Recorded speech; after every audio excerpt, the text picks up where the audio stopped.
each other's mental space.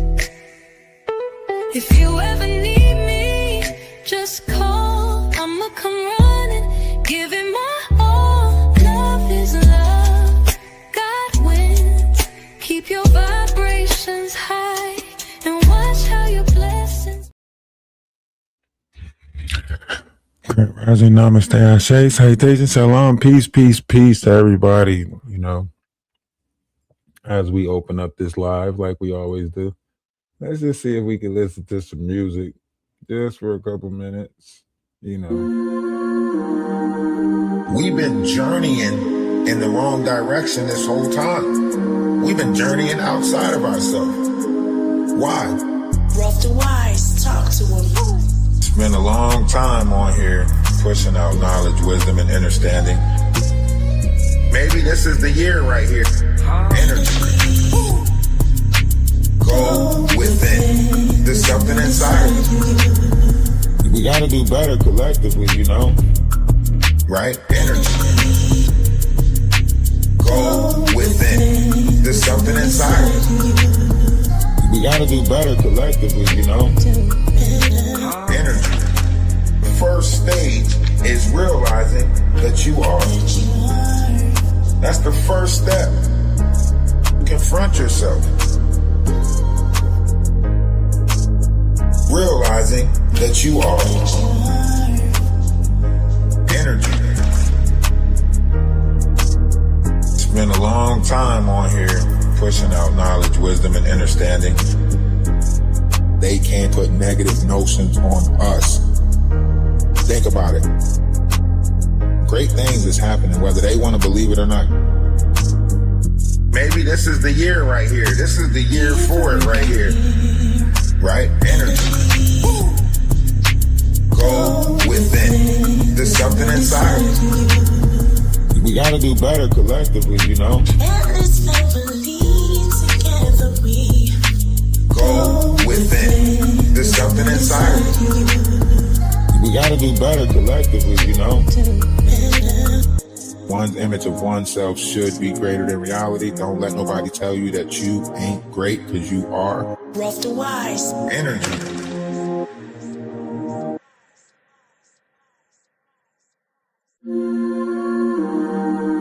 We've been journeying in the wrong direction this whole time. We've been journeying.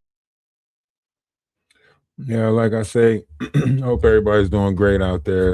The topic of today is basically, blood eaters, or remembering those who eat blood. However you want to look at this, there were some people that we probably should have looked up back then, some princesses that belonged to the Kahazis, I want to say. I don't know if I'm pronouncing it right, but this is like way before DNA testing came about. This was in, dynasty times, so if we go back to that time, and why is this important? Because Constantine married in, he married this family in, right? If you look at this right here, it says eaters of blood, identity thieves, so on and so forth. But you see, it also says marriage to Constantine, right? At the bottom, it says marriage to Constantine, right? And this is going into the Second Council of Nicaea. So the Second Council of Nicaea is formed, this is going back to different stories. The dynasty of this goes back before blood, like the DNA that we know of today that talks about stuff, right? And this is roughly between 1788 1860. Louis J. Epstein. Do y'all get where we going with this? Do y'all see why this is important?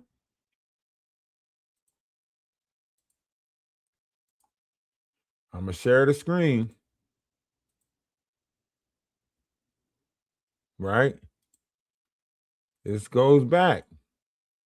Now look at this.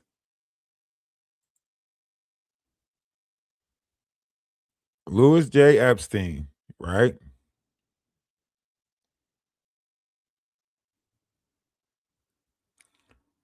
This goes back to history, right?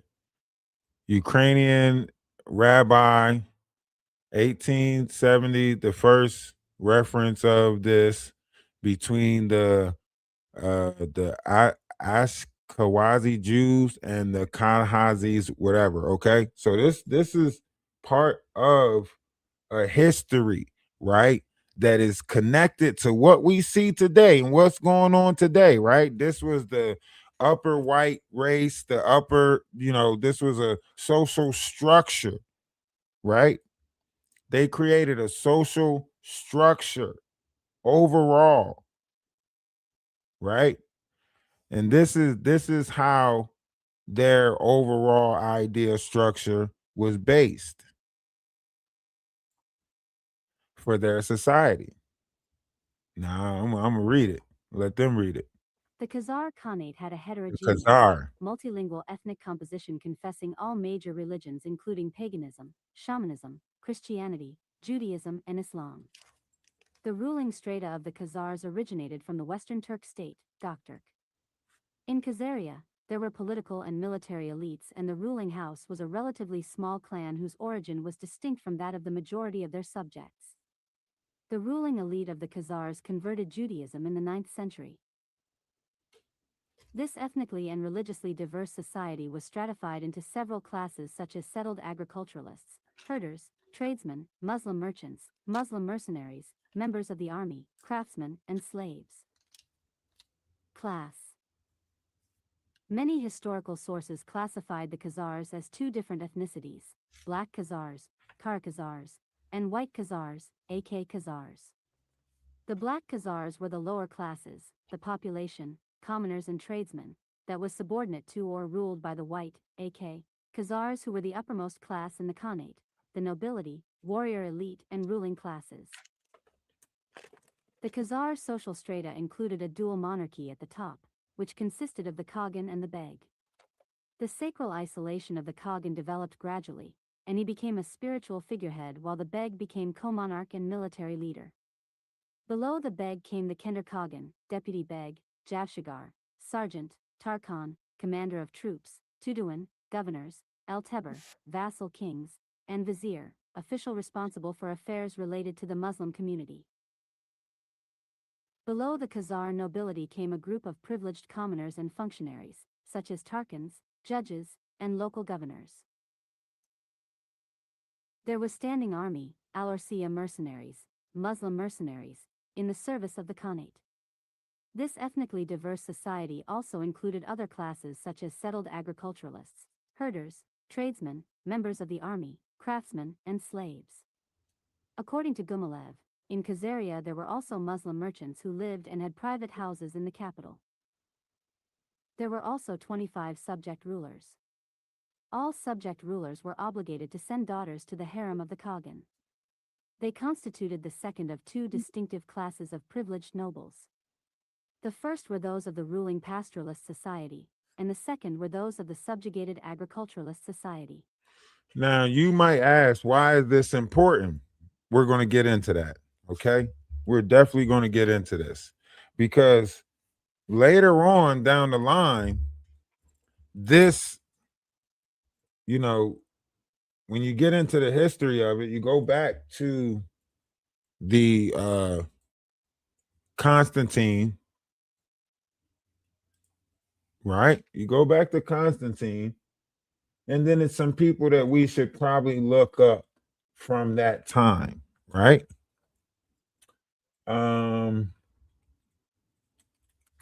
Let's look up Princess.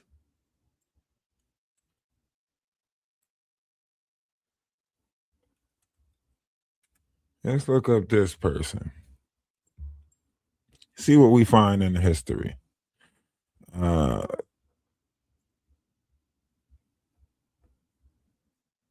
It's the Hellenized version of the Turkish word. Baptist Arain was Kali princess, the daughter of who becomes emperor by Mary, an Eastern Roman. Yep, that's it. Let's see if they go into it. Hold up.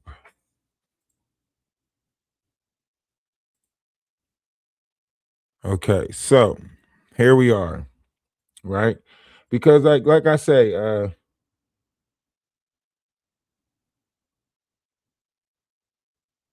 where am I reading this? Look, right, it's right there on the screen. The screen is right in front of you.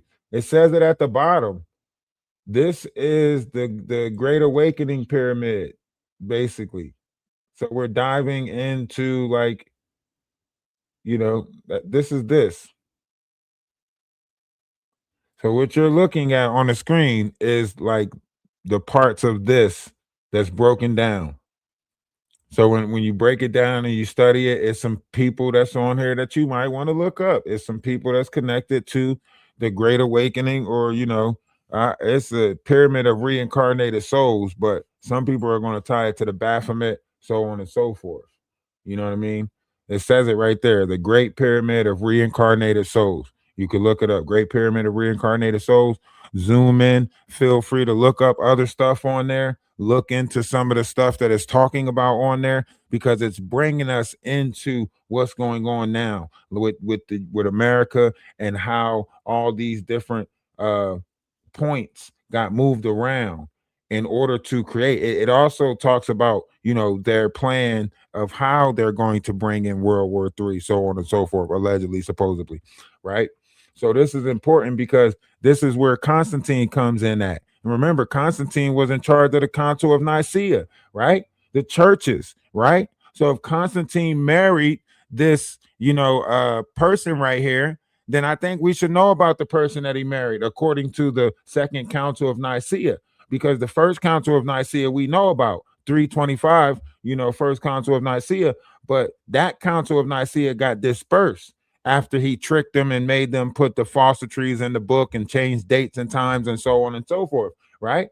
So they got dispersed. And then he came out with a Second Council of Nicaea, roughly around 18 or 872 or something like that. There was a Second Council of Nicaea that came about. Nobody speaks about it. Well, I think it's time that we dig deeper and start speaking about these different councils that's out there.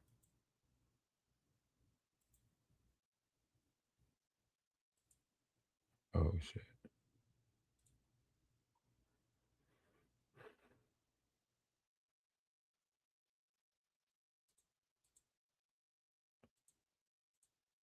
You get what I'm saying?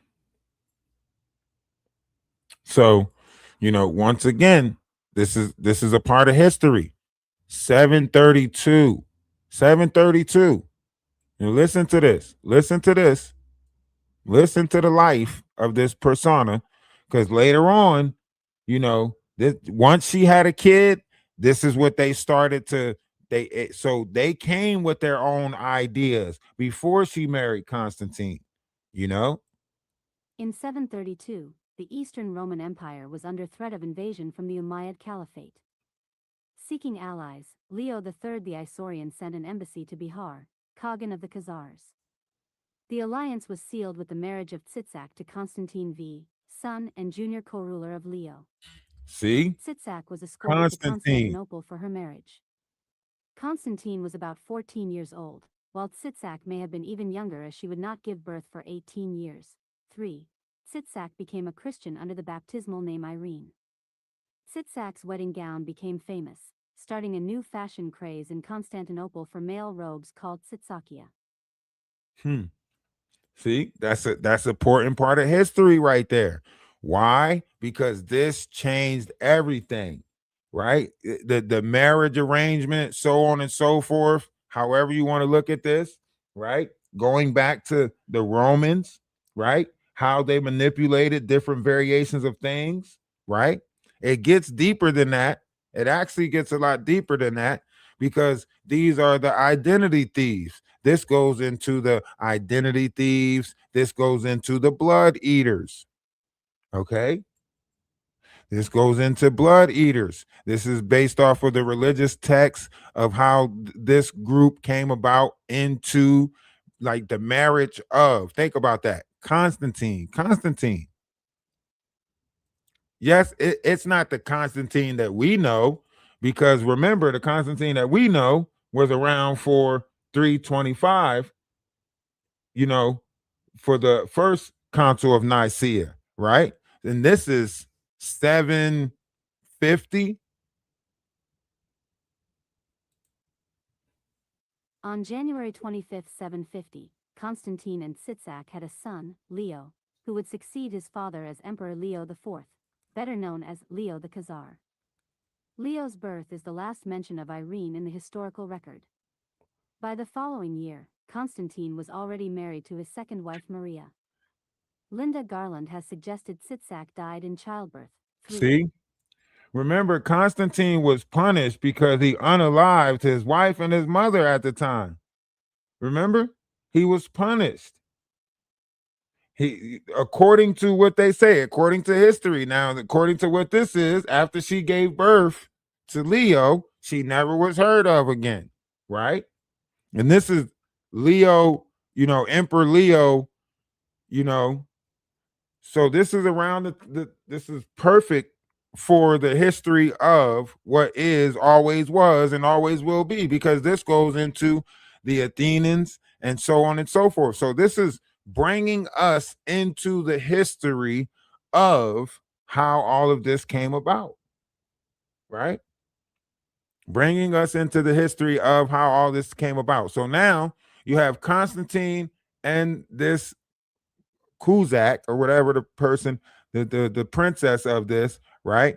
Now let's listen. Let's listen to go further into history and how the Athenians came into the picture. Because now this is going Leo into the IV the Atlantis Khazar, Greek, Lem cataclysm. Chi Zeta Alpha Rho Omicron, Romanized, Leon Ho Khazaros, January 25, 750 to 8 September 780, was Byzantine emperor from 775 to 780 AD. He was born to Emperor Constantine V and Empress Tsitsak in 750. He was elevated to co-emperor in the next year, in 751, and married to Irene of Athens in 769. When Constantine V died in September 775, while campaigning against the Bulgars, Leo IV became senior emperor. In 778, Leo raided Abbasid Syria, decisively defeating the Abbasid army outside of Germanicia. Leo died on September 8, 780, of tuberculosis. He was succeeded by his underage son Constantine VI, with Irene serving as regent. Now, see, now we're going into, see, this is why they kept on repeating names. Constantine the Fifth, Constantine the Sixth, Constantine. This was a part of confusing history right here, right? Because you really didn't know what Constantine did, what Constantine proceeded to do, what, so on and so forth, right? But when you look at this and you're looking at the person that actually is sticking to this, is actually the mom. The mom is the one that's okay. The next Constantine, who is he followed by? Oh, the mother was his handler. Ironically, we have the same type of situations going on right now where you have P. Diddy, but his aunt is his handler. Where you have other people, but guess what? They have a woman as a handler. Sounds very similar. Interesting. Hmm. Hmm. Hmm. So again, this is, think about this. This is happening at young ages. These are kings. They're becoming kings at 14 years old. Parents probably off, unaliving at 30 something, or whatever the case may be, you know, so on and so forth. Leo was by this point suffering from tuberculosis, which, combined with the infancy of his son, Constantine VI, gave two of Leo's half-brothers, the Caesars Nikephoros and Christopher, hope of attaining the throne. These hopes were crushed when, in 776, Leo elevated Constantine to Caesar, declaring him to be his successor. Shortly after this, Nikephoros and Christopher were discovered conspiring against Leo. Despite public opinion supporting the execution of the pair, Leo instead chose to pardon them, although he did exile several other plotters to share Sun 4, 3, 7. Now, here's the thing, right? Here's the thing about this, right? We're going to, I mean, if we go back into the history of this, we got to start with Constantine the Great, right? Because this is the Constantine that we know changed history, right? This is the Constantine that we know for sure changed history. Because in 325, right? And mind you, Constantine unalived in 337, right? In 325 AD, this is the time that he manipulated the text for the Christians, so on and so forth, right? This is where our problem starts. The first Antichrist. Constantine I, G, February 27, 272 to 22 May 337, also known as Constantine the Great, or known mononymously as Constantine, was Roman emperor from AD 306 to 337 and the first Roman emperor to convert to Christianity. He played a pivotal role in elevating the status of Christianity in Rome. The Edict of Milan decriminalizing Christian practice and ceasing Christian persecution. This was a turning point in the Christianization of the Roman Empire. He founded the city of Constantinople, now Istanbul, and made it the capital of the empire, which it remained for over a millennium. Now, excuse me. Sorry, I'm coming off of a cold. That's why I haven't been live for the last couple of days. So when you get into this, now we got to dig into Constantine, right? He were born, okay, we don't want to know about that, right? We want to get into the Constantine when he changed, dates and times, right? That's what we want to get into. When they felt like Rome was losing a battle, right, to the Christians during this time, right? He came up with a plan. This is how Rome started adopting Christianity, is because the leader said, you know what? Hey, let's trick them and pretend like we adopting this shit in order to stop, because we see that we losing. We see that we losing. And this is an important part of history because this is the fight against worshiping of gods, right? They were literally losing. And he was like, okay, I got a plan. That's when he went to Constantine had returned to Nicomedia Council from of the Eastern Nicaea. Front by the spring of 303, in time to witness the beginnings of Diocletian's great persecution, the most severe persecution of Christians in Roman history. 53, 54. In late 302, Diocletian and Galerius sent a messenger to the oracle of Apollo at Didyma with an inquiry about Christians. 55, 56. Constantine could recall his presence at the palace when the messenger returned and Diocletian accepted the imperial court's demands for universal persecution. 57, 58.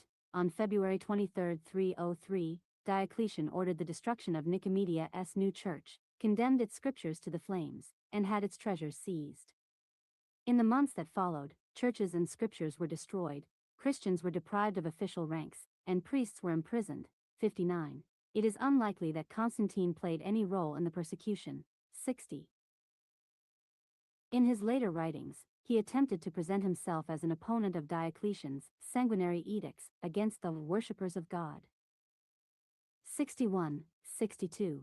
But nothing indicates that he opposed it effectively at the time. Although no contemporary Christian challenged Constantine for his inaction during the persecutions, it remained a political liability throughout his life. 63. See, literally, literally he was opposing Christianity at first. Later on, realizing that he's losing, realizing he said, okay, boom, coming up with a plan. And that was because at that time, by the priesthood, he was punished to go through a form of reincarnations because of what he did was, unthinkable, whatever the case may be. So later on, he disguised the plan based off of the whole savory thing. Like someone came and saved them, the whole, savior. That was to ease his, burden of his punishment. So, in order to ease his burden of his punishment, this was the plan that he came up with. He said, okay, boom, we're going to do this. We're going to change that. We're going to change this. We're not going to tell them that this is talking about the vessel. We're not going to tell them that this is talking about the body and the essence of, the what's in the vessel. We're not going to tell them that.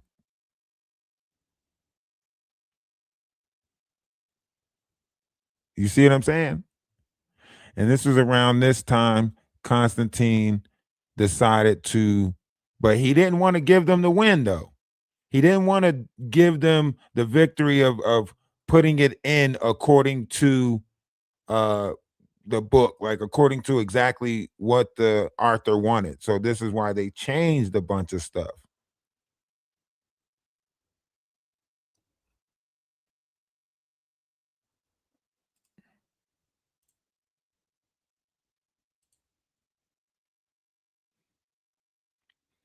Hold on, let me get to the 325 AD Council of Nicaea. So here we have, and this is important because this goes into Helen.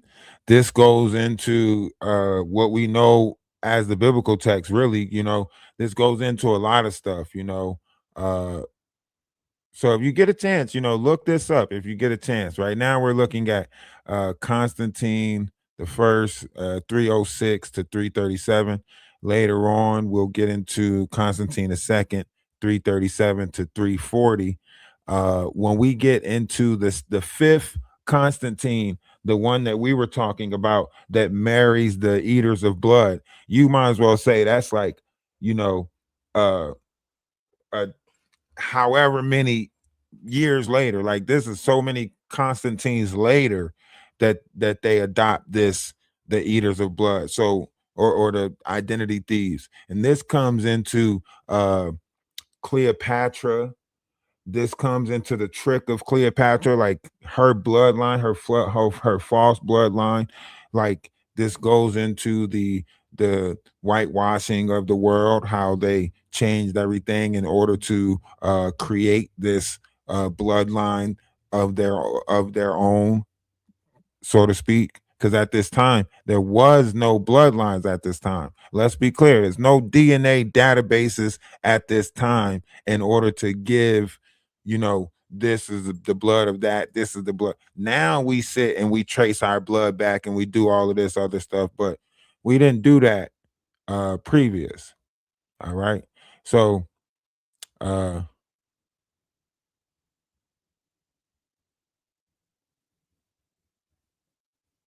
so the way hold on. Before he fell ill, we got to go into the before he fell ill part. Okay, in 328. Okay, we close to the Council of Nicaea part. Choo, choo, choo, choo. Constantine had his elder son Cyrus and put to death by cold poison at Pola. Something between 15 and million 17 to 26. Council of Nicaea 325. Okay. Go up.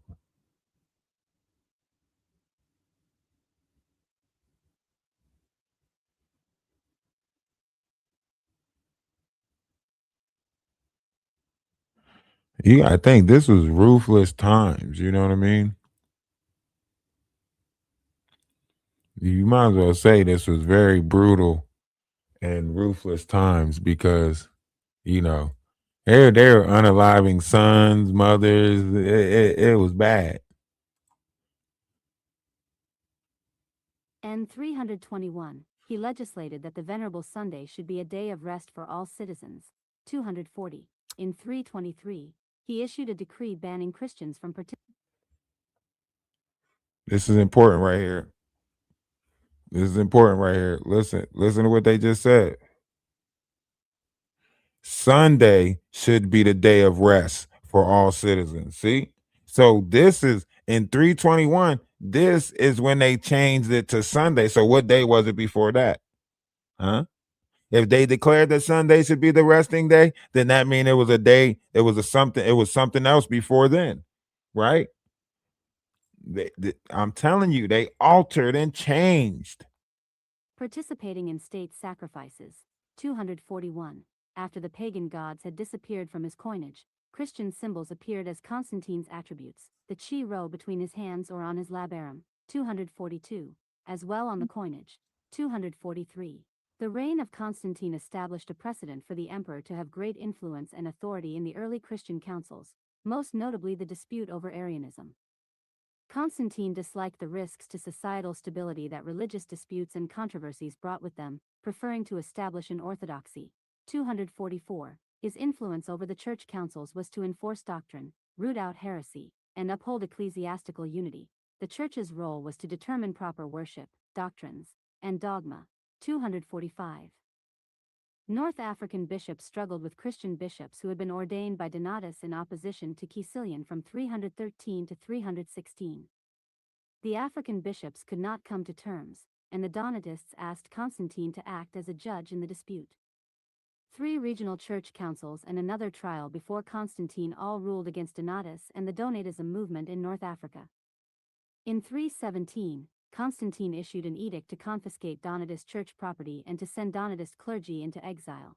246. More significantly, in 325 he summoned the First Council of Nicaea, most known for its dealing with Arianism and for instituting the Nicene Creed. 247. He enforced the council's prohibition against celebrating the Lord's Supper on the day before the Jewish Passover, which marked a definite break of Christianity from the Judaic tradition. From then on, the solar Julian calendar was given precedence over the lunisolar Hebrew calendar among the Christian churches of the Roman Empire. 248. Constantine made some new laws regarding the Jews. Some of them were unfavorable towards Jews, although they were not harsher than those of his predecessors. 249. It was made illegal for Jews to seek converts or to attack other Jews who had converted to Christianity. 249. They were forbidden to own Christian slaves or to circumcise their slaves. 250. 251. On the other hand, Jewish clergy were given the same exemptions as Christian clergy. 249. 252. And later, and here we are, however many eons later, after these rules was placed in play, because there wasn't no Christians back then. There was people who worshiped, right? And they gave him this name. The name Christian, you could look it up in your Bible coordinates or whatever. The name Christian was brought on by pagan worshipers who used that word to ridicule people who follow Christ, who was trying to be an example of Christ, right? And when everything took place, we had a different calendar then. We had a different calendar. So all of this came about and everything started changing based off of the Nicene Creed, right? So this creed, you know, the creed of Constantine Noble, because that's what it really was, you know what I mean? It was orchestrated and then put out there. And here we are fighting and arguing about something that was created by man. Right? This ain't saying that God sent this down. This is not saying none of that. This is saying that man sat down and decided to descript an idea of how humanity should be ran based off of mankind. The Nicene Creed, also called the Creed of Constantinople, 1, is the defining statement of belief of Nicene Christianity, 2, 3, and in those Christian denominations that adhere to it. The original Nicene Creed was first adopted at the First Council of Nicaea in 325. According to the traditional view, forwarded by the Council of Chalcedon of 451, the creed was amended in 381 by the First Council of Constantinople as consonant to the Holy and Great Synod of Nice. For many scholars, weasel words comment on these ancient councils, saying there is a failure of evidence for this position since no one between the years of 381 to 451 thought of it in this light. 5. Further, a creed, almost identical in form, was used as early as 374 by Saint Epiphanius of Salamis. 6. The amended form is presently, as of, referred to as the Nicene Creed or the Niceno-Constantinopolitan Creed. J.N.D. Kelly, who stands among historians as an authority on creedal statements, Peacock Prose, disagrees. He says that since the First Council of Constantinople was not considered ecumenical until the Council of Chalcedon in 451, the absence of documentation during this period does not logically necessitate rejecting the amended creed as an expansion of the original Nicene Creed of 325. 6. The Nicene Creed is part of the profession of faith required of those undertaking important functions within the Eastern Orthodox, Catholic, Lutheran, Anglican, Methodist, and other Protestant traditions including the Waldensian and Reformed, Continental Reformed, Presbyterian, Congregationalist and Reformed Baptist. 7, 8, 9, 10. Nicene Christianity regards Jesus as divine and begotten of the Father. 11. Various conflicting theological views existed before the 4th century, and these disagreements would eventually spur the ecumenical councils to develop the Nicene Creed. Various non-Nicene beliefs have emerged and re-emerged since the 4th century, all of which, citation needed, are considered heresies. 12. By adherents of Nicene Christianity. In the liturgical churches of Western Christianity, the Nicene Creed is in use alongside the less widespread Apostles' Creed, 13, 14, 15, and Athanasian Creed, 16, 8, 17, 18, and Affirmation of Faith. By default, the Nicene Creed is usually said immediately after the sermon or homily following the Gospel reading at the Eucharist, at least on Sundays and major festivals. In musical settings, particularly when sung in Latin, this creed is usually referred to by its first word, credo. On Sundays and solemnities, one of these two creeds is recited in the Roman Rite Mass after the homily. In the Byzantine Rite, the Nicene Creed is sung or recited at the Divine Liturgy, immediately preceding the anaphora, Eucharistic prayer, is also recited daily at Compline, 1920. The current authoritative English translation in use in the Catholic Church since 2011 was done by the International Commission on English in the Liturgy, 21-22. Now, once again, you guys might be trying to figure out, why is this creed so important? Because even now, in a time of conflict, we as Christians, of those who are of this creed, can call upon this creed, right? Because this creed can be called upon during war times. This is the purpose of this creed, right? As of right now, we technically don't have no seat at the table. But due to the fact that our social security number and our, history of America is tied in through this old claw that allows us the current C, right? Because it's actually the Holy See, the fear of the Holy See, right? We can invoke such creed because we actually go by Greek laws more than we go by any other. And let's just take a listen to what this creed involves. Okay.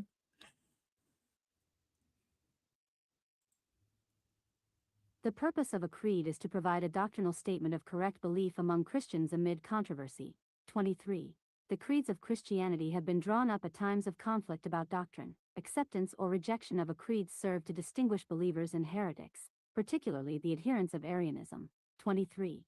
For that reason, a creed was called in Greek a sigma mu beta omicron lambda omicron nu, symbolon, which originally meant half of a broken object which, when fitted to the other half, verified the bearers. Identity. 24. The Greek word passed through Latin symbolum into English, symbol, which only later took on the meaning of an outward sign of something. 25. The Nicene Creed was adopted to resolve the Arian controversy, whose leader, Arius, a clergyman of Alexandria, objected to Alexander's, the bishop of the time, apparent carelessness in blurring the distinction of nature between the Father and the Son by his emphasis on eternal generation. 26. Emperor Constantine called the council at Nicaea to resolve the dispute in the church, which resulted from the widespread adoption of Arius' teachings, which threatened to destabilize the entire Roman Empire. Following the formulation of the Nicene Creed, Arius' teachings were henceforth marked as heresy. 27. The Nicene Creed of 325 explicitly affirms the Father as the one God, and as the Almighty, and Jesus Christ as the Son of God, as begotten of the essence of the Father, and therefore as consubstantial with the Father, meaning of the same substance. 28, 29, as the Father, very God of very God. The Creed of 325 does mention the Holy Spirit, but not as God or as consubstantial with the Father. The 381 revision of the Creed at Constantinople, i.e., the Niceno-Constantinopolitan Creed, which is often simply referred to as the Nicene Creed, speaks of the Holy Spirit as worshipped and glorified with the Father and the Son. 30. Now, if you don't know, that means that the Trinity wasn't always the Trinity until 381 when it was revived, and then the Holy Spirit was added to the worship of the Father and the Son. Before that, it was just the worship of the Father and the Son. Later, they added the Holy Spirit and part of that worship of the Father and the Son, thus far birthing what we now know of as the Holy Trinity. Right? Right? Okay. So, as we further get into this, you will start to see or realize certain things that was put in place throughout the history of the world. This ain't nothing that you can't look up. You know what I mean? Everybody could look this up. We believe in the Holy Spirit, so therefore, if we all believe in what it is that we believe, then just as well as they have recalled this in times of importance in order to rewrite, we now should be able to do the same thing, which is invoke this creed and call upon a reviving of what we know to be, is, always was, and always will be, because something is surely out of text. So if all of these different historians, if all of these different people can use this and invoke this creed in order to change something that is written, then we should be able to invoke this same creed under this same claw, because we are all born into this, right? Right? One's in the chat if you guys get what I'm saying. One's in the chat if you understand, especially if we entering a holy war. If we're entering a holy war, then for sure, we should be able to call upon this creed. Hmm? Hmm? I mean, I want to know what's going on if my spirit and my soul is on the line. I want to know what's going on. I want to be at the table for the conversation. You think I want Trump deciding what the fuck goes on with my spirit, my soul? He can't say what the fuck goes on with my spirit, my soul.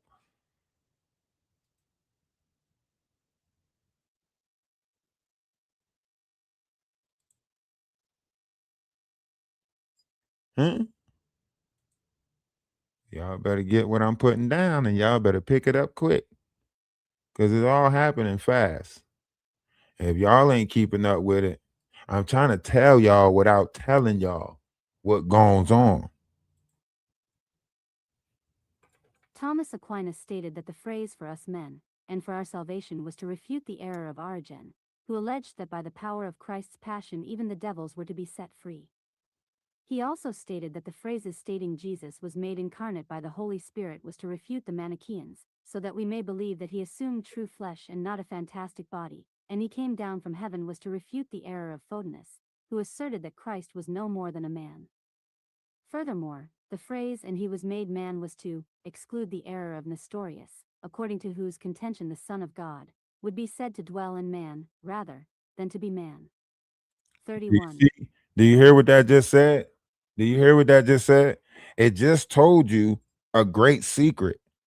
It just revealed a great secret to you. Listen, I'm gonna read it, right? It says, and the phrase "he was made man" was to exclude the error, right? This was an error that they say, right? According to whom it was the Son of God would be said to dwell in man, right? Rather than to be a man, right? So, and they changed that. It says that Christ dwells in man. That means in all of mankind, Christ is in all of mankind, right? But they changed it to be a man. See that? See how that one phrase changes everything?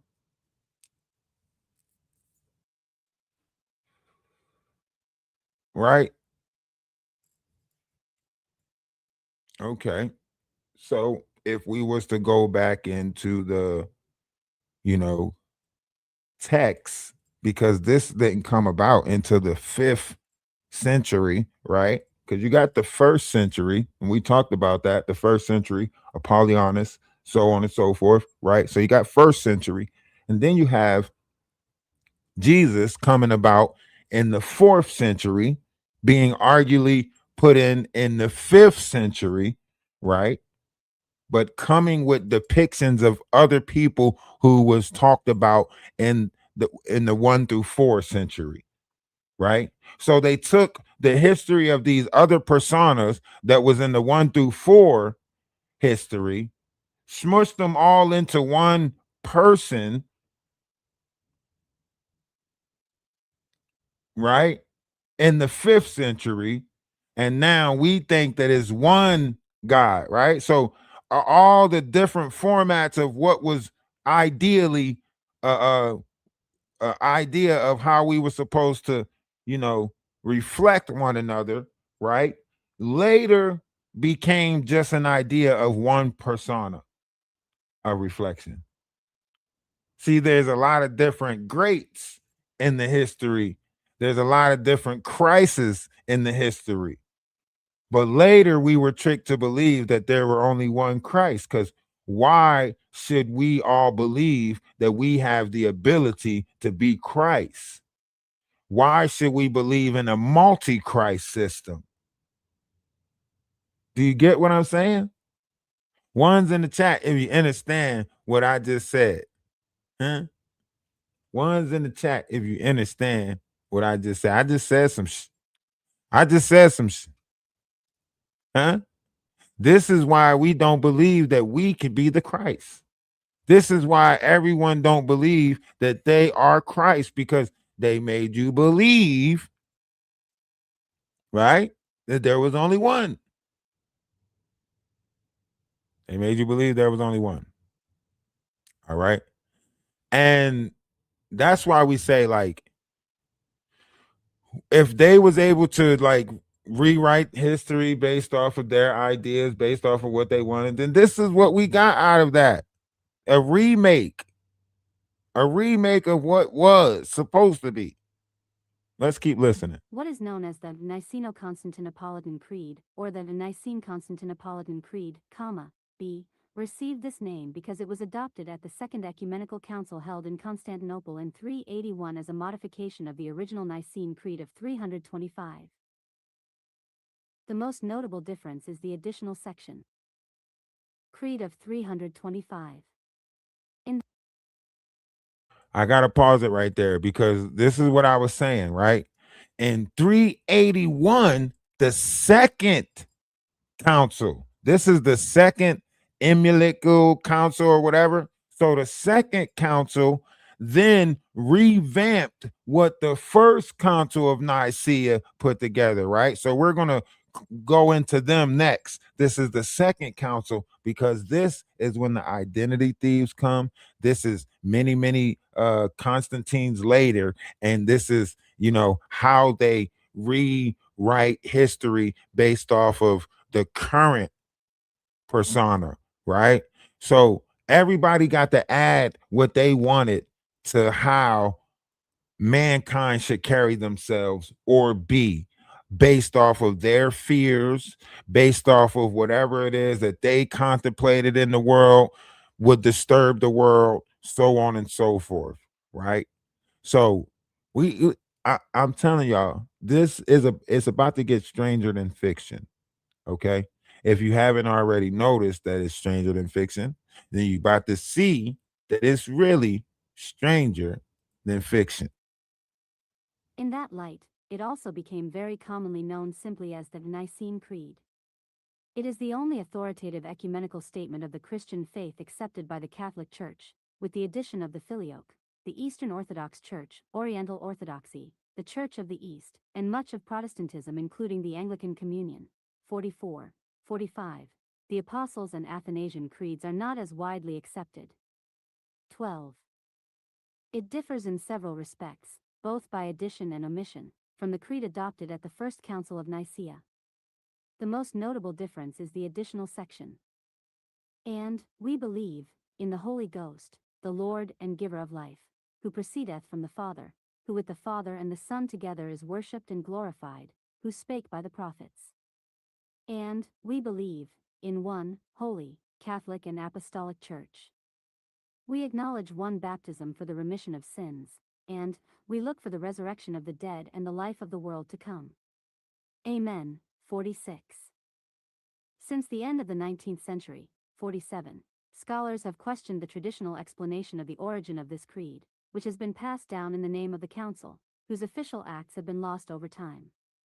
A local council of Constantinople in 382 and the Third Ecumenical Council, Council of Ephesus of 431, made no mention of it. 48, with the latter affirming the 325 Creed of Nicaea as a valid statement of the faith and using it to denounce Nestorianism. Though some scholarship claims that hints of the later creed's existence are discernible in some writings. 49. No extant document gives its text or makes explicit mention of it earlier than the Fourth Ecumenical Council at Chalcedon in 451, 47, 48, 50.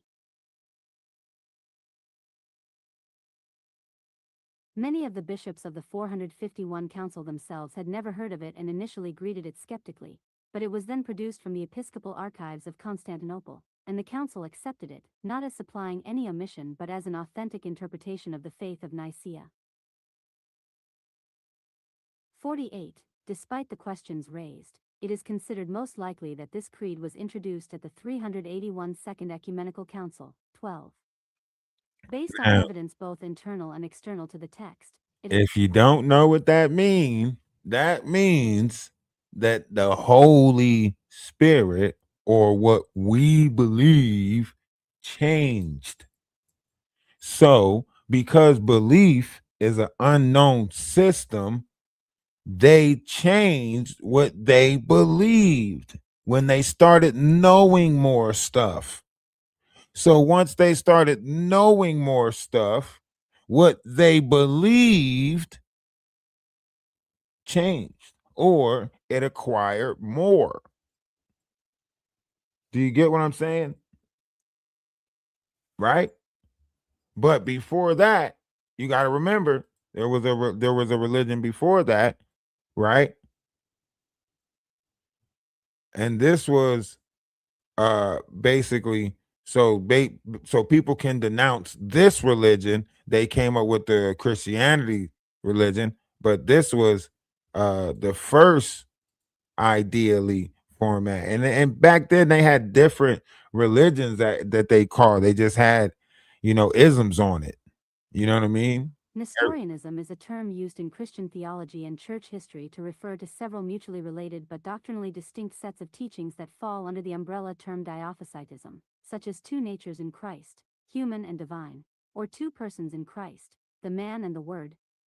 1. The extent to which those two definitions are actually distinct is also debatable. 2. The first meaning of the term is related to the teachings of Christian theologian Nestorius, d.c. AD 451, as according to his immediate opponents at the Council of Ephesus and traditionally used by Miaphysites. The second meaning of the term relates to a set of later theological teachings that were traditionally labeled as Nestorian by Chalcedonians but differ in the teachings of Nestorius in origin, scope, and terminology. 3. Per the latter definition, the Oxford English Dictionary defines Nestorianism as You got to remember, you know what I mean? You got to remember at this time to study and journey and go learn for yourself. Some of this stuff was taboo. So those who, dare to always question, those who dare to, always you know, basically put themselves in that hot seat, challenge. Socrates said it, Socrates said, don't ever be scared to, question the world. Always question everything in the world. You know what I mean? Later on, they changed all of this, you know? Later on, they changed a lot of things. Whereas, like, before we had the right to explore, even if it was books, even if it was just learning, these came with different academies. These, at this time, knowledge was not as, given as it is, if you would say. Like back then, like, you gotta imagine, like, people didn't even know how to read, write. We didn't have these numbers that we have now. Like, I mean, I guess people don't know how to read or write now, you know what I mean? They just faking it till they making it.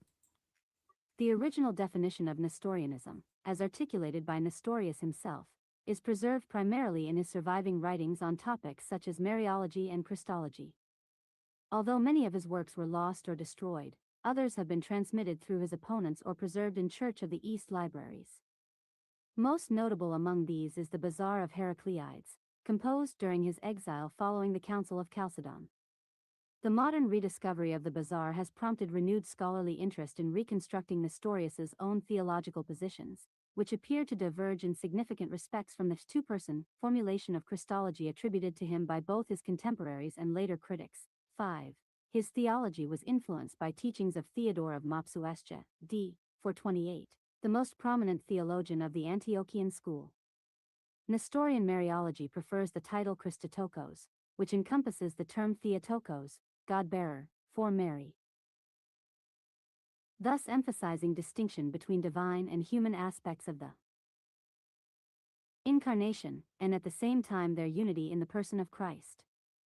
Nestorian Christology promotes the concept of a prosopic union of two concrete realities, divine and human, in Jesus Christ. 6. As opposed to the concept of a hypostatic union of two hypostases into one.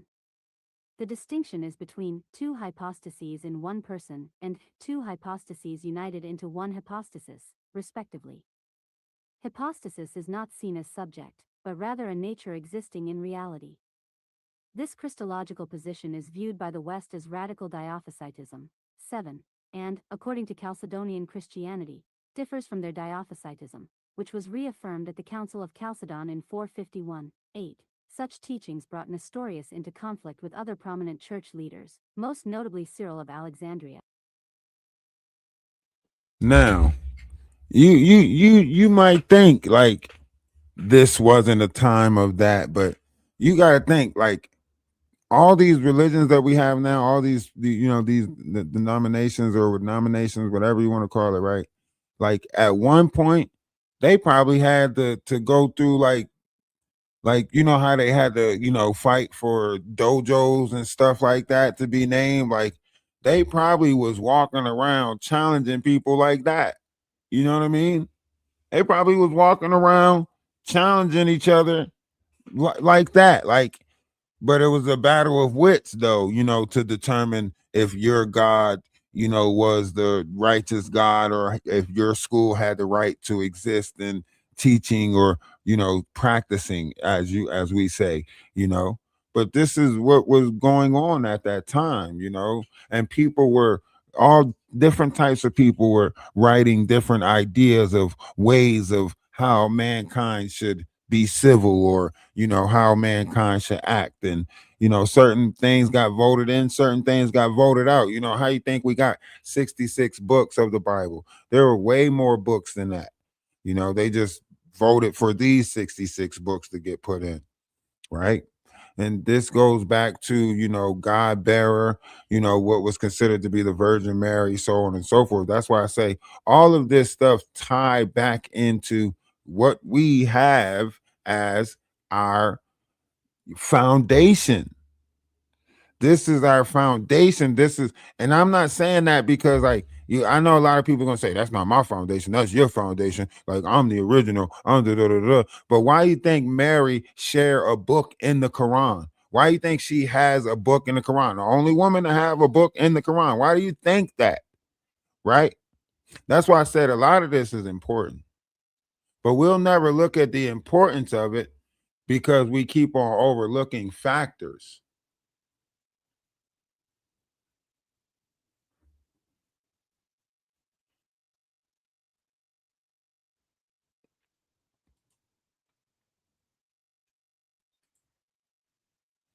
Mary, B., was a first-century Jewish woman of Nazareth, 9, the wife of Joseph and the mother of Jesus. She is an important figure of Christianity, venerated under various titles such as Virgin or Queen, many of them mentioned in the Litany of Loretto. The Eastern and Oriental Orthodox, Catholic, Evangelical Lutheran, Reformed, Anglican, Methodist and Baptist churches believe that Mary, as mother of Jesus, is the mother of God. The Church of the East historically regarded her as Christotokos, a term still used in Assyrian Church of the East liturgy. 10. She has the highest position in Islam among all women and is mentioned numerous times in the Quran, including in a chapter named after her. 11, 12, 13. She is also revered in the Baha'i faith and the Druze faith. 14. The Synoptic Gospels name Mary as the mother of Jesus. The Gospels of Matthew and Luke describe Mary as a virgin, c. who was chosen by God to conceive Jesus through the Holy Spirit. After giving birth to Jesus in Bethlehem, she and her husband Joseph raised him in the city of Nazareth in Galilee, and she was in Jerusalem at his crucifixion and with the apostles after his ascension. Although her later life is not accounted in the Bible, Catholic, Eastern Orthodox, and some Protestant traditions believe that her body was raised into heaven at the end of her earthly life, which is known in Western Christianity as the Assumption of Mary and in Eastern Christianity as the Dormition of the Mother of God. Now, before she was the mother of God and so on and so forth, she was considered, or the term Mary was considered to be a God bearer, right? This is going back to God bearer, right? Now, this is Greek, later translated, later changed, later, right? Theotokos, Koine Greek, Theta Epsilon Omicron Tau Kappa Omicron, A, is a title of Mary, Mother of Jesus, used especially in Eastern Christianity. The usual Latin translations are Dei Genitrix or Dei Para, approximately, parent, femme, of God. Common English translations are Mother of God or God-bearer, but these both have different literal equivalents in ancient Greek, mutau itero theta epsilon omicron, and theta epsilon omicron phi-rho omicron respectively, 4 to 5. The title has been in use since the 3rd century, and in the liturgy of St. James, 4th century. 6. The Council of Ephesus in AD 431 decreed that Mary is the Theotokos because her son Jesus is both God and man, one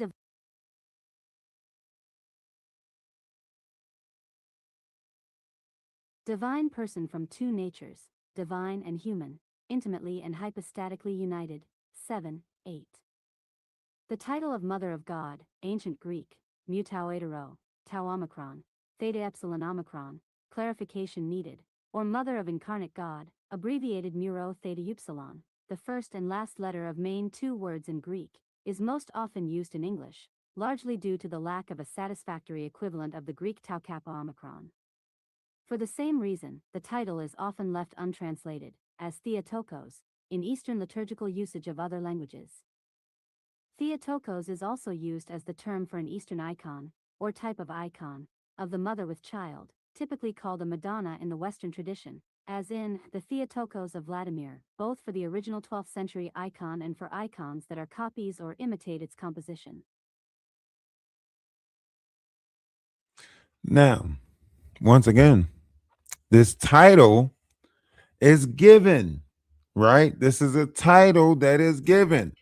If you get into this, you give somebody this title, Mother of God, you could say that, any of us, my mother can have this title if I determined that I was a God, right? Or however we want to look at this, right? If somewhere down the line there was a God in me, because there's a God in all of us, right?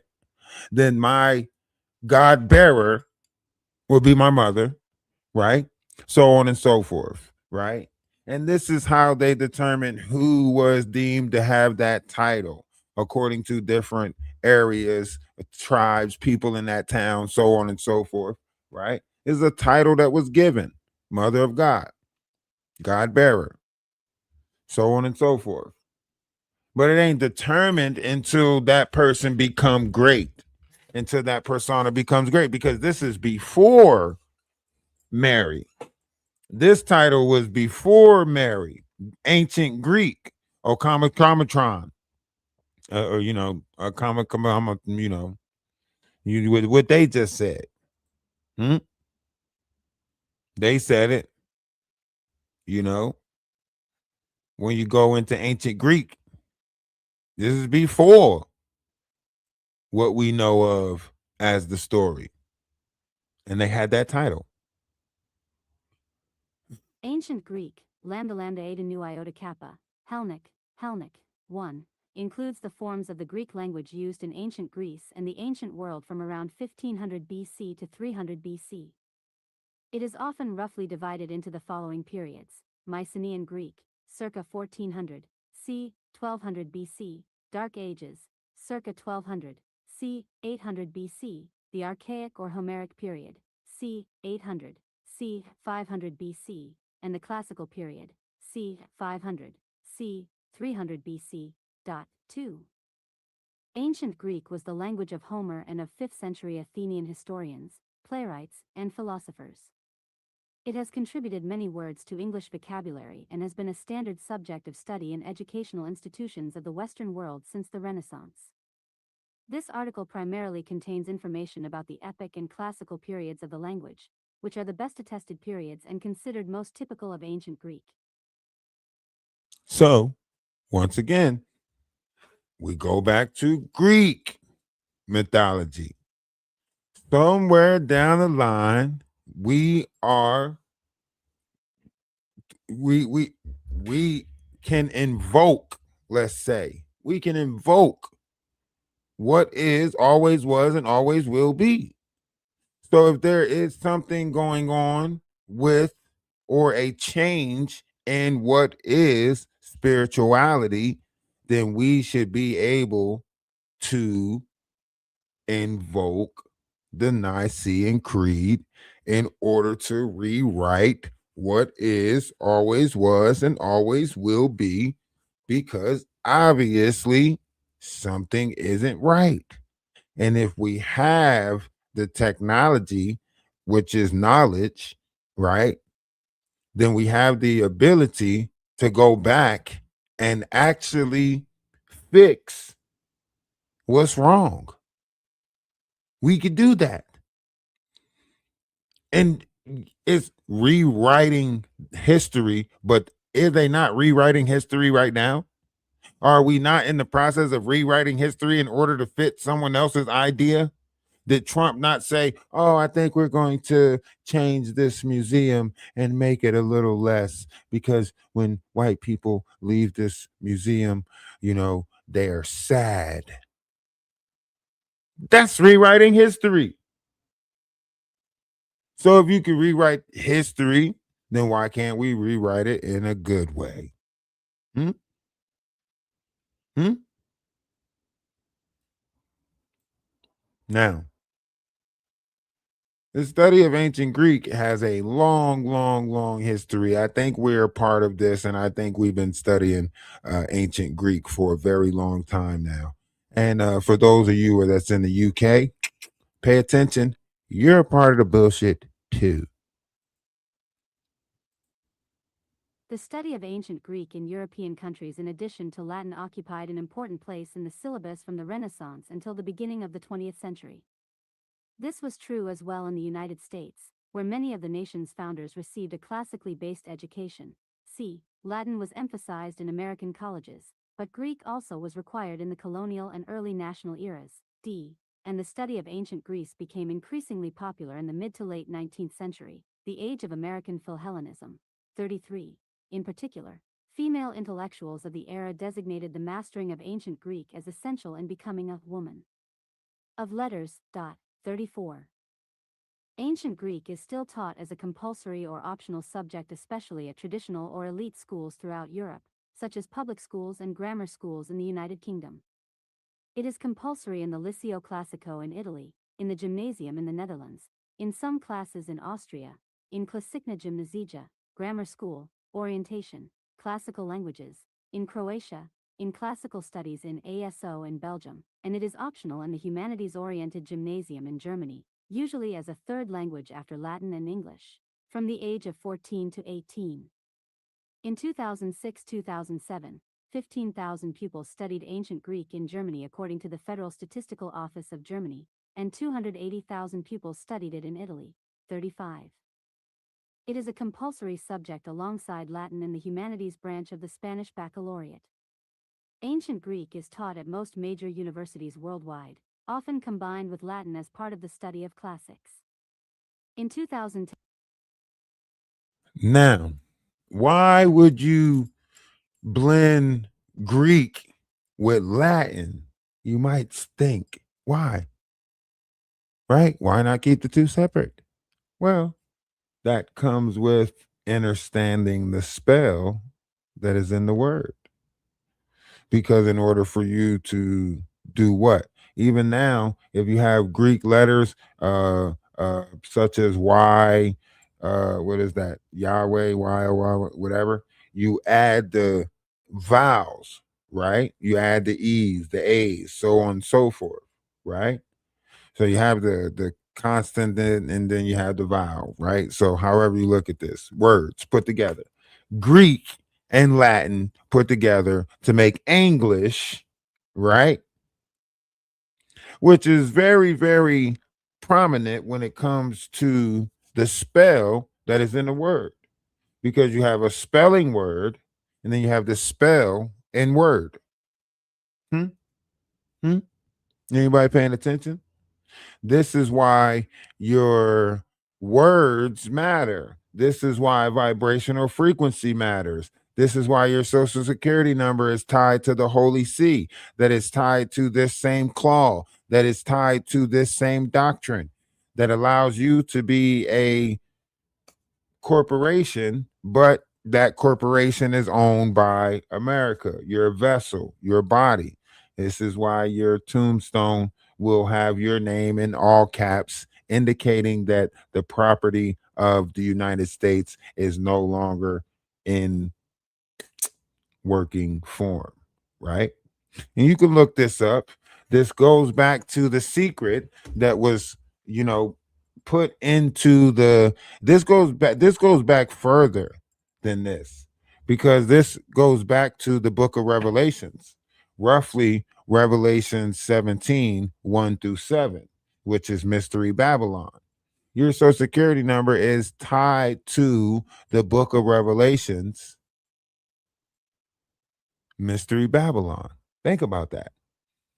Why is your social security number tied to the book? How is your social security number tied to the book of Revelations? The time that social security numbers came out and the time that the book of Revelations came out is way far off. If you go into the secret of Sumeria and the Sumerian text, so on and so forth, and you go into, like, the marine laws and the laws of the operation of the sea and why it's such a secret that we're tied into this, because it comes from the queen. Through this, it was a way to tie us into this by giving us the title of citizens. We're still under some sort of ownership because we took the title citizens, and that comes with your social security card. Look it up. Look it up. You can look it up. We all have the ability to look this stuff up, right? You know, we got to go back to Plato. Huh? Huh? Anybody? Anybody knows what Plato talked about? Huh? Anybody? Huh? Yeah. He talked about Atlantis, right? Yeah. Socrates was his teacher, and he talked about Atlantis and the cataclysm and so on and so forth. At that time, they were allowed to study the history of this world. Not like we're not allowed to study the history of this world. Although I want to study so much more of this, I want to travel with some scholars and sit down with some greats, you know. Maybe I could put a fund together to actually go to different places. Maybe we can actually, like, put a team together and we can put the funds together for me to get to these ancient places and sit down with some great people. That would be a great, that would be something that I would be into, allowing people to use my vessel to explore different avenues to gather more knowledge. I love gathering knowledge. I love it. Plato, I'm addicted to it. Greek, Pylamdatao Meganu, Platon, born c. 428 to 423 BC, died 348/347 BC, was an ancient Greek philosopher of classical Athens who is most commonly considered the foundational thinker of the Western philosophical tradition. 1. An innovator of the literary dialogue in dialectic forms. Plato influenced all the major areas of theoretical philosophy and practical philosophy, and was the founder of the Platonic Academy, a philosophical school in Athens where Plato taught the collection of philosophical theories that would later become known as Platonism. Plato's most famous contribution is his theory of forms, or ideas, which aims to solve what is now known as the problem of universals. He was influenced by the pre-Socratic thinkers Pythagoras, Heraclitus, and Parmenides, although much of what is known about them is derived from Plato himself. Along with his teacher Socrates and his student Aristotle, Plato is a central figure in the history of Western philosophy. Plato's complete works are believed to have survived for over 2,400 years, unlike that of nearly I would all of love his to learn contemporaries. Latin. 2. Although their popularity has fluctuated, they have consistently been read and studied through the ages. 3. Through Platonism's outgrowth Neoplatonism, he also influenced Christian philosophy, and both Jewish and Islamic philosophy. In modern times, Alfred North Whitehead said, "The safest general characterization of the European philosophical tradition is that it consists of a series of footnotes to Plato." See? Do you see how all of this always goes back to something in history? That's why I like studying it, because I like to try to put the pieces together, right? It tells you that the footnotes of Christianity will lead back to Plato. That's what I'm saying. Like, I would like to dig into the depths of this to try to it wouldn't even be really just to try to find out the truth. It would just be having the right to explore that, right? It's not saying that I'm going to find the truth. It's not saying that the truth is there. It's just saying that, I would like the right to explore the truth, you know?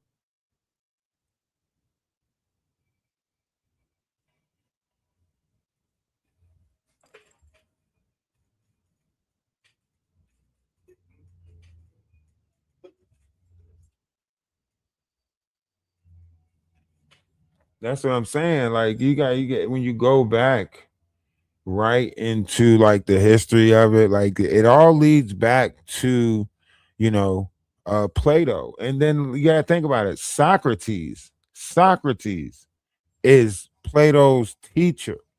So you go back to Socrates. Socrates said, a wise man uh, knows nothing, or that would be like the idea, like he who is wise knows that he knows nothing at all, right?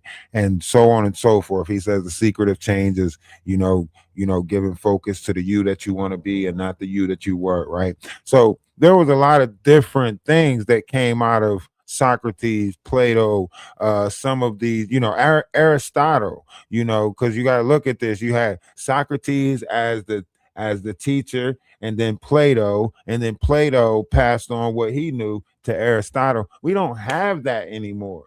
You know what I mean? What's going on with you? Hey, it has been a long time. It's been a minute.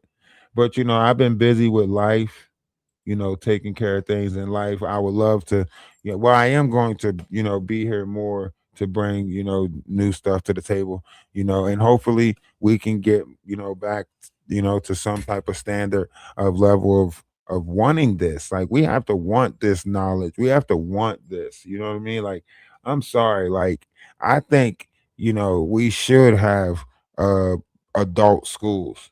I think more adults should be into just putting some new stuff in their mind. Is just go out there and learn some stuff. It ain't got to be how to braid hair. It ain't got to be katamatazi. It ain't got to be, whatever. You know what I mean? Uh, it should be it should be more. You know what I mean? It should be just going out there and just learning something. Like they say, you're supposed to learn something new every day. It's like we stopped wanting to learn. It's like we stopped wanting to. You know what I mean? A lot of people been struggling, man. Life been hitting people a lot harder now because like you have to think like if we had so many chances to put knowledge back into the world and we keep on ignoring it, you know what I mean? Like this is why the world is the way it is because Western society at some point started pushing out, you know, like wanting this knowledge. You don't have people like you ask somebody like what they want to be. You ask somebody, nobody's looking to be knowledgeable. Nobody's looking for the wise person anymore. You know, think about it. It's like that, like we're all that kid just running around like Mr. Fox, how many licks does it take to get to the Tootsie Roll tenor at a Tootsie Pop? The fox is like, I don't know. I'm too cunning. Why don't you try to ask Mr. Turtle? You know, Mr. Turtle, how many licks does it take to get to the Tootsie Roll center of the Tootsie Pop? The turtle's like, I've been here too long to try to figure that out. Why don't you just go ask Mr. Owl? You know what I'm saying? We're going to go ask the owl. He ain't even around for the daytime. The owls only come out at night. He ain't even got male or female appendages. They gonna send us to the owl. Mr. Owl, how many licks does it take to the world may never know? This motherfucker done snatched it and bit it in some more shit.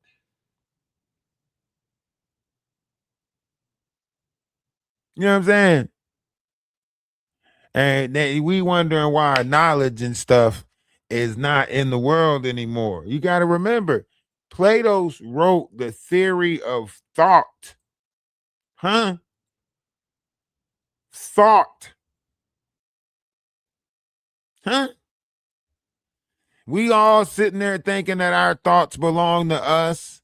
That we believe that we got these thoughts and da da da da da da da da da. No, no. A motherfucker already wrote where thoughts come from. Somebody sat down and thought about thought. Where are these thoughts coming from? These are not my own. I wonder, is there a formula to this? Is there a build up?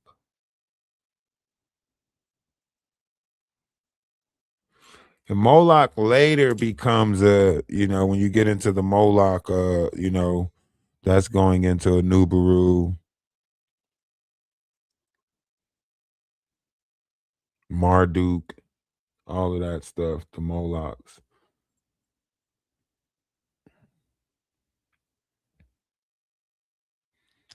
Now I want y'all to think about that. What was sat down and thought about thought. The theory of ideas. Where is these ideas coming from? You see something and you're thinking about doing something and you have an idea. The theory of forms or theory of ideas.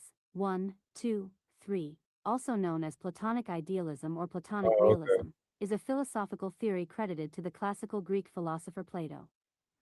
A major concept in metaphysics, the Oh theory yeah, suggests that the physical world is not as That's real or simple. true as forms, or ideas, typically capitalized, for the timeless, absolute, non-physical.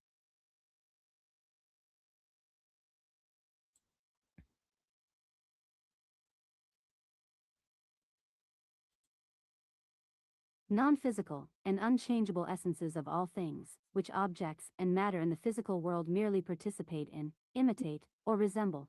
5. In other words, forms are various abstract ideals that exist even outside of human minds and that constitute the basis of reality.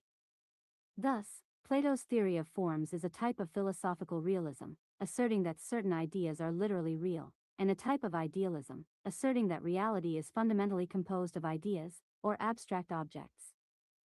Plato describes these entities only through the characters, primarily Socrates, in his dialogues, who sometimes suggest that these forms are the only objects of study that can provide knowledge. 6. The theory itself is contested by characters within the dialogues, and it remains a general point of controversy in philosophy. Nonetheless, the theory is considered to be a classical solution to the problem of universals. 7. So basically, what he's saying is reality is a form of accumulated thoughts or ideas.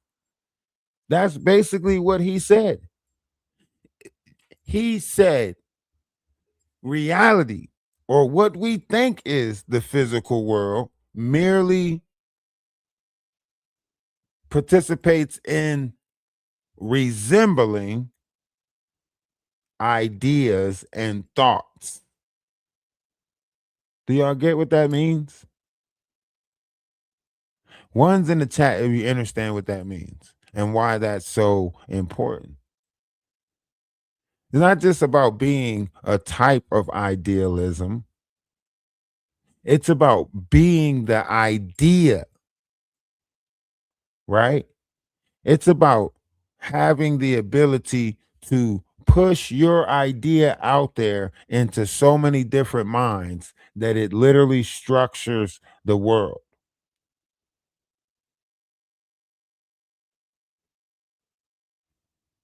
To put the idea or the thought out there so heavily that it reforms or changes the very world that we live in. That's what Plato believed.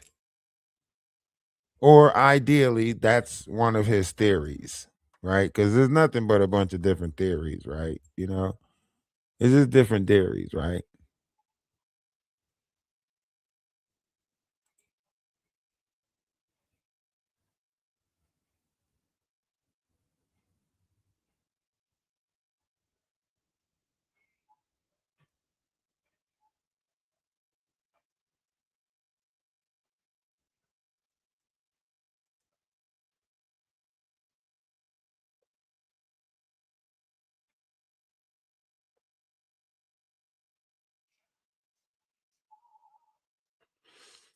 We'll go into that later.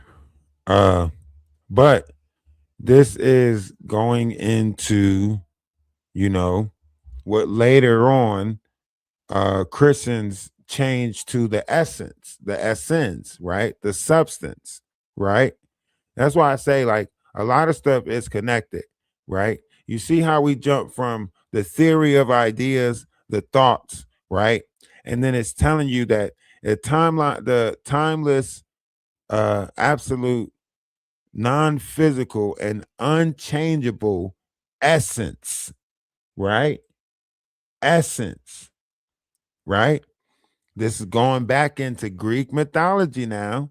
This is the essence of what we depicted later on to be Christ, the seed, the essence, the substance, right? Now, this is why I say if you look back, footnotes, pieces of what we know as Christianity leads back to Plato's, leads back to Socrates, leads back to Aristotle, leads back to Greek mythology, leads back to these Greek philosophers.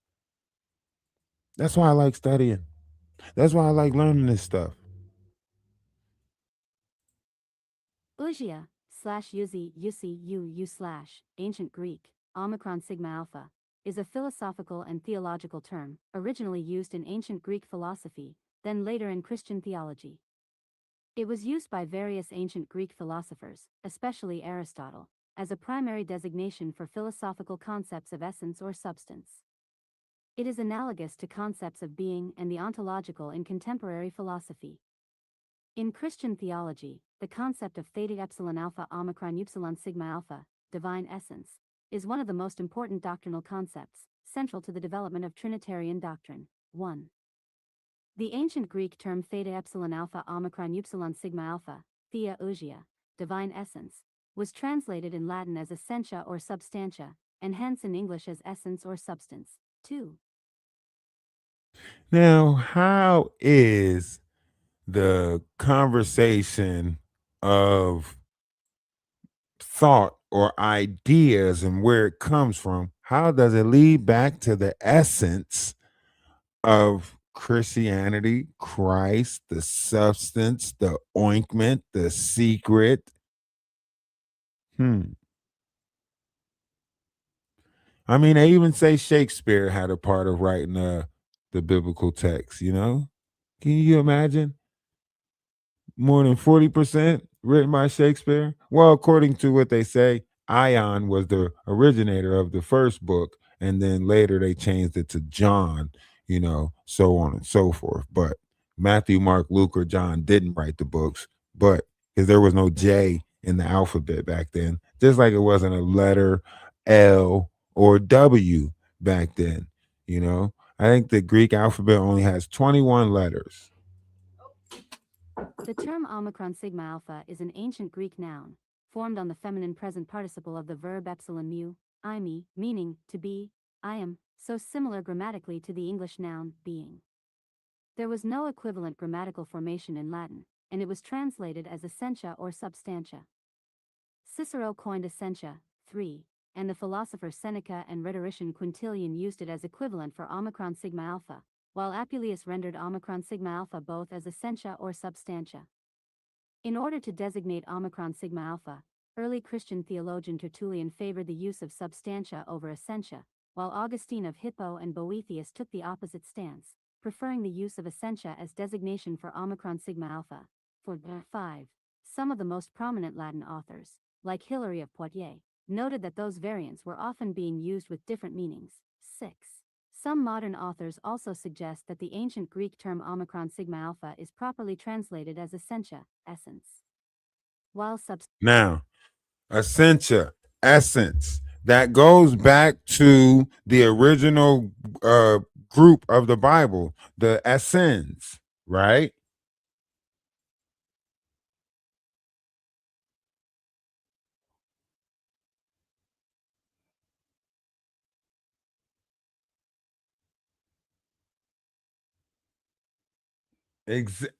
See what I'm saying? It's the titles. The titles hold power. The titles, you know, but that's why I say like history is very, very, very, essential to us, because if you want to really get to the essence of it, then this is what you have to go through. Going through the formulation of what was Greek mythology, changed to Roman mythology, later to New Greek mythology, Latin comes in, so on and so forth, which changes up what was originally wrote. These people were studying the biological makeup of man. They were studying like the chemical structure of mankind to determine the essence. They was the ones who determined that, the a dubla oblongata was a heart-shaped part of the brain where thought was formed, right? These were, and when you read the Bible, it say, "Though a man thinketh in his heart," right? Because the thinking place was considered to be the adubla oblongata, so it was a heart-shaped place in the brain. And then the pumping place, the place that pump your blood through your body, that wasn't the heart. That's the heart of the body. The brain has a heart. And this is the thinking place. This is why it goes back to thought. This is why it goes back to Plato. This is why it goes back to Aristotle. This is why it goes back to, the philosophers, so on and so forth. Excuse me. This is why. And see, me, I like knowledge. I love it, actually. You know, I would say some things, but then the things that I say might sound strange. Even though I'm joking, you'll still think me to be strange. But this is what I, studying, like, different galactic wars that took place, the Lyran constellation, Orion constellation, 88 constellations of the sky. Well, 89 including Ergo, uh, therefore Ergo. But different words and different terminologies just spoke into the atmosphere actually changes a lot of stuff when you understand the power of frequency. And it changes thy vessel too.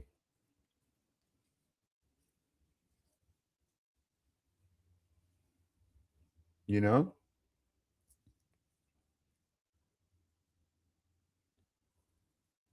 That's why I say, like, there's actually 5 brains of the body. There's 5 brains of the body. The heart has a brain, yes. There's 5 brains of the body.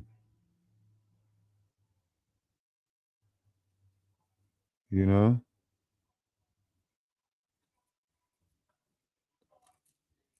But a lot of people don't know that. Nah, man, just one brain. Blah, blah, blah, blah. Nah. There's 4 brains inside your one brain. You know?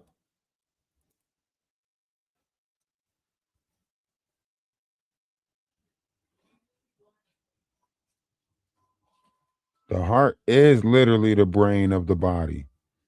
But there's 4 brains inside your one brain. You know?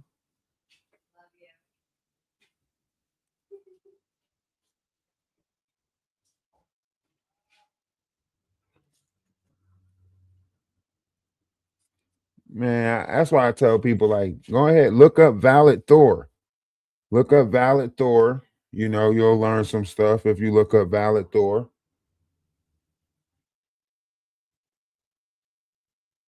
Yes, manifestation is real. We all been reincarnated. We all keep being reincarnated down here. Energy is real. We are transfer energy. See, I know my previous life. I only get fragments of it though, because I'm not like in the space that I'm supposed to be in, but I'm attached to like my kundalini, the wave that goes on inside of our body that moves up and down our spinal cord. Like, a lot of us don't have this river that flows with inside of us, that can rebirth our system, put our system back together. There's certain berries that you can put inside your body to put your nervous system back together. They're going to announce like more holistic, healthier ways of eating. In fact, I think the government already said that the fight is against unhealthy eating, if I'm not mistaken. So they're about to start forcing people to start eating healthier, start putting more healthier vegetations into their digestive system, so on and so forth, because they know the operation comes with the discipline of the body. It's the only way to make a firmer mint, right? So they know that they have to get more people to put more vegetables and stuff in their body so that can ferment in their stomach, thus far creating a gas that goes to the brain. You ever notice that when you eat certain things, there's gases that go down and then there's gases that go up? Guess what gas goes up, right? That would be fruit. When your stomach is going to like go like breaking down fructose energy, right? It's going to make you belch, burp, right? A lot of people stopped burping a long time ago because they stopped eating fruit and vegetables and shit. They don't eat it, you know what I mean? So they ain't burping. They sitting there gassy. Oh man, my stomach. Ooh, oh yeah, because you eating the lower stuff. You know what I mean? So when you realize that our fight is actually against our body, like we have to have discipline over the flesh. I know, bacon is good. We all know, Pepsi is not getting rid of them bumps on your face, but you tell yourself that you need Pepsi. We all know you don't need no damn chocolate every time your period is here. Oh, just chocolate and Pepsi. Give me chocolate and Pepsi. I don't want to break up. Cut it out. This is the stuff that we're weak to because it tastes great, so on and so forth, whatever. So we make excuses for the stuff that we like. We've been doing that shit. You know what I mean?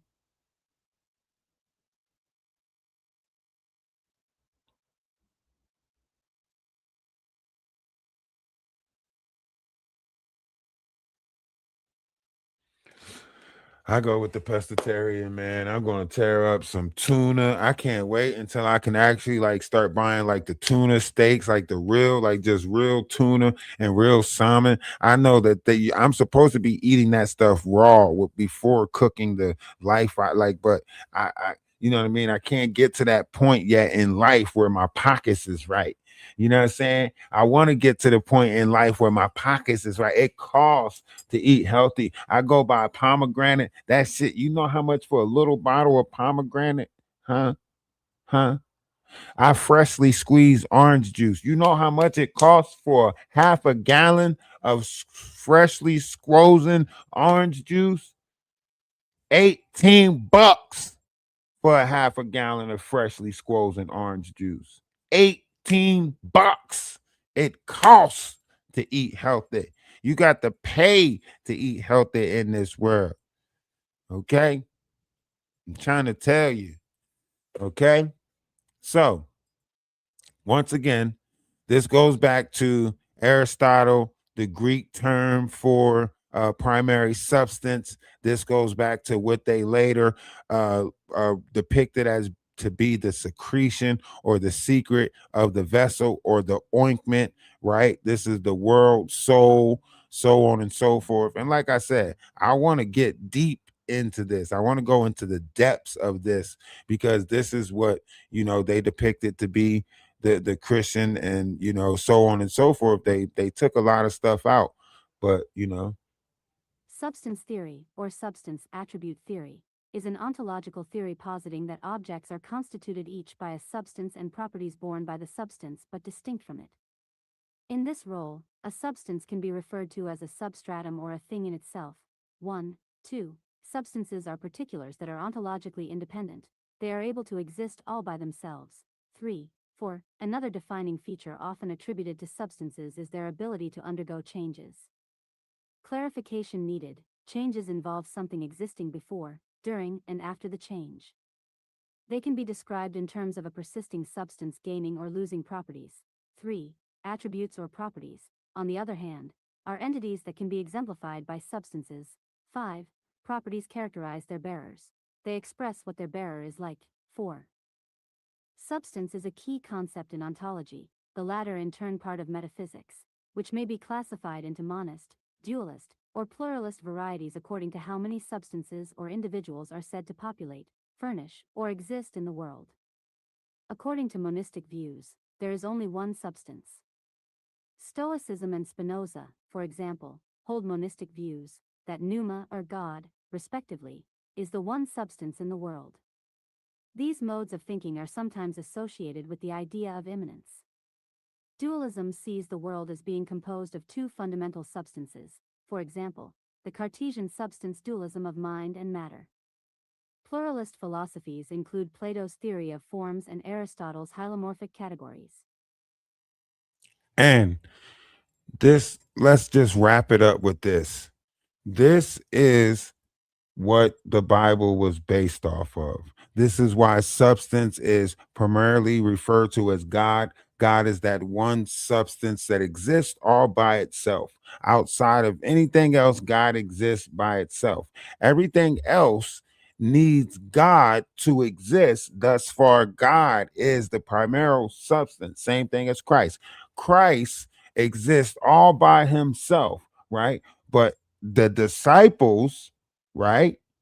Him later adding the disciples is what they needed Christ to exist. The same thing with our sky, right? So Christ in the sky is considered to be at the foot of Hercules, right? And the foot of Hercules, the hill catcher, is the opening point to the connection to the 12 zodiacs that's around our central sky, right?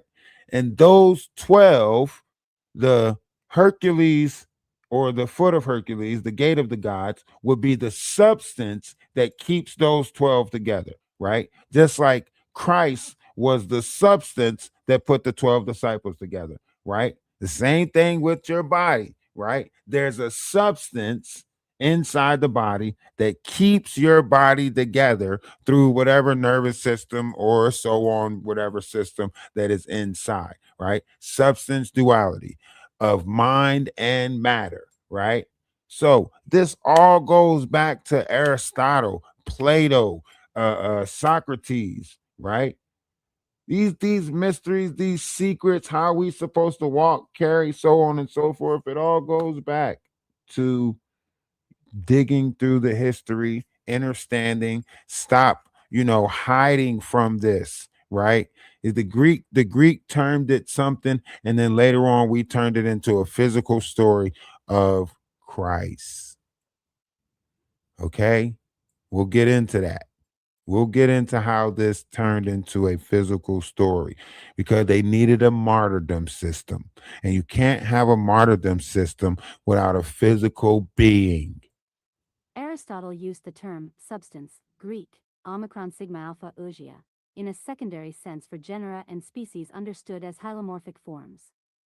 Primarily, however, he used it with regard to his category of substance, the specimen, this person, or this horse, or individual, qua individual, who survives accidental change and in whom the essential properties inhere that define those universals. A substance, that which is called a substance most strictly, primarily, and most of all, is that which is neither said of a subject nor in a subject, e.g. the individual man or the individual horse. The species in which the things primarily called substances are called secondary substances, as also are the genera of these species. For example, the individual man belongs in a species, man, and animal is a genus of the species, so these, both man and animal, are called secondary substances. 6. Now, once again, we can get into all of this because it has depth, right? And we like to explore knowledge and wisdom. And we want, a lot of people don't like this. I like it. I like it. I hope you like it. I'm going to keep on bringing more. I'm going to keep on making the connections, right? And we're going to keep on building. We're going to keep on growing in love and in light, right? And that's what we're going to do, And what we got is what we got. We got each other, and we building it. All right? I'm a content creator. Y'all have a great night. This is Remember, if nobody told y'all that they love you, let me be the first but not the last to tell you that I love you. To Twitch to Kick. Y'all know what it is. You be creators of nonsense. Move over. Self-importance. Put some knowledge back on the table, people. Viral emptiness, no substance. Stop hogging the spotlight and just share that ish. It goes a longer way when you spread that ish. Make it rain, just spray that ish. Lucky. Out here to change that ish. From TikTok to YouTube to Twitch to Kick. Yeah, with it, we built it. You can't flip me dip it. From TikTok to YouTube to Twitch to Kick. Yeah, with it, we built it. You can't flip me dip it. Algorithms don't move us. We move to rhythm of truth. Y'all have a great night. If nobody told y'all that they love you, let me be the first one, not the last, to tell you that I love you. Whoa. Remember, one image of oneself should be greater than reality. If you ain't thinking highly of yourself, nobody else gonna think highly of you. Elevating frequencies high. From TikTok to YouTube to Twitch to Kick. Get with it, we built it, you can't flip the dip it. From TikTok to YouTube to Twitch to Kick. Get with it, we built it, you can't flip the dip it. You can't flip the script. Whoa. You haven't on that trip. Get with it, we built it. You can't flip the dip it. These people don't understand. Stop trying to hog the spotlight and share that shit. Ralph the Wise, talk to him. We built this. To the moon. To the moon, Alice.